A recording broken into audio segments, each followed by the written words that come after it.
So dahil sa tinalo nga nitong Los Angeles Clippers ang sinasabing malakas na Cleveland Cavaliers kung saan tambak lang naman ang inabot ng Cavs sa kamay ng Clippers mga kaibigan.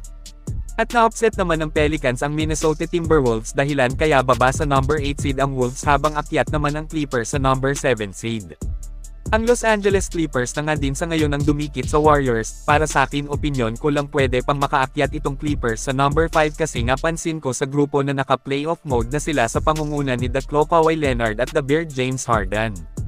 Posibleng mangyari kasi hawak din ng Clippers ang tiebreaker sa GSW, na sa mga hindi pa nakakaalam mga kaibigan 3 beses na tinalo ng Clippers ang Warriors ngayong regular season at wala pa naman noon sa GSW si Butler. Well, kapag nagsunod-sunod ang panalo nila Harden sa mga paparating pa nilang mga laban ay posibleng mahawakan talaga nila ang number 5.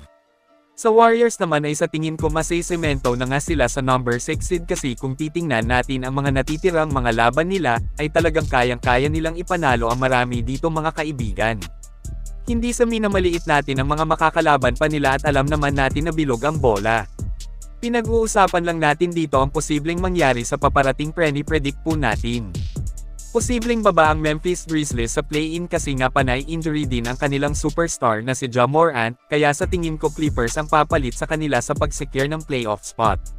Kasi nakita ko sa Los Angeles Clippers ngayon na iba ang nilaro nila, parang pinaglaruan lang naman nila ang numero 1 team sa liga na Cleveland Cavaliers.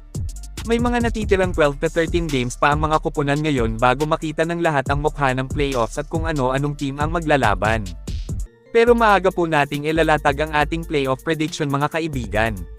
Sa first round maglalaban ang OKC contra Wolves, Los Angeles Lakers versus Los Angeles Clippers, makakalaban ng Houston Rockets ang Golden State Warriors at haharap naman ang Denver Nuggets sa Memphis Grizzlies. Para sa akin ang magiging resulta dito ay mananalo ang Thunder sa Wolves, advance sila sa second round. Tatalunan din ng Lakers ang Clippers, mananalo naman ang Warriors sa Rockets at Denver win naman kalaban ng Grizzlies. So Oklahoma City Thunder contra Los Angeles Lakers at Golden State Warriors versus Denver Nuggets naman sa semifinals.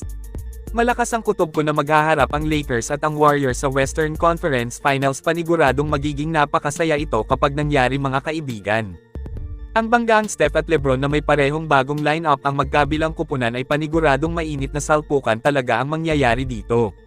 Lubos-lubusan na natin mga kaibigan at inuulit ko na opinyon ko lang po ito, para sa akin Warriors ang mananalo kapag magkaharap man sila sa Lakers. Kasi sa tingin ko mas malalim ang bench ng Warriors kumpara sa bench ng Lakers ngayon sa bagong lineup ng dalawang kupunan. Malulugi sila sa palitan ng mga player at isa pa subok na sa mga mahihirap na sitwasyon si Coach Steve Kerr kung ikukumpara sa coach ng LA. Mas may mataas ng experience si Kerr, 4 na beses nang nagkampiyon, kaya para sa akin lamang ang GSW sa Lakers sa playoffs. Pero kayo mga kaibigan, kung kayo ang tatanungin kung sakaling magkaharap man ang Lakers at Warriors ngayong playoffs kahit hindi sa finals ng kanilang conference, anong team sa tingin nyo ang mananalo? I-comment lang po yan sa ibaba at akin pong babasahin yan. Maraming salamat po, mag-iingat at God bless sa lahat.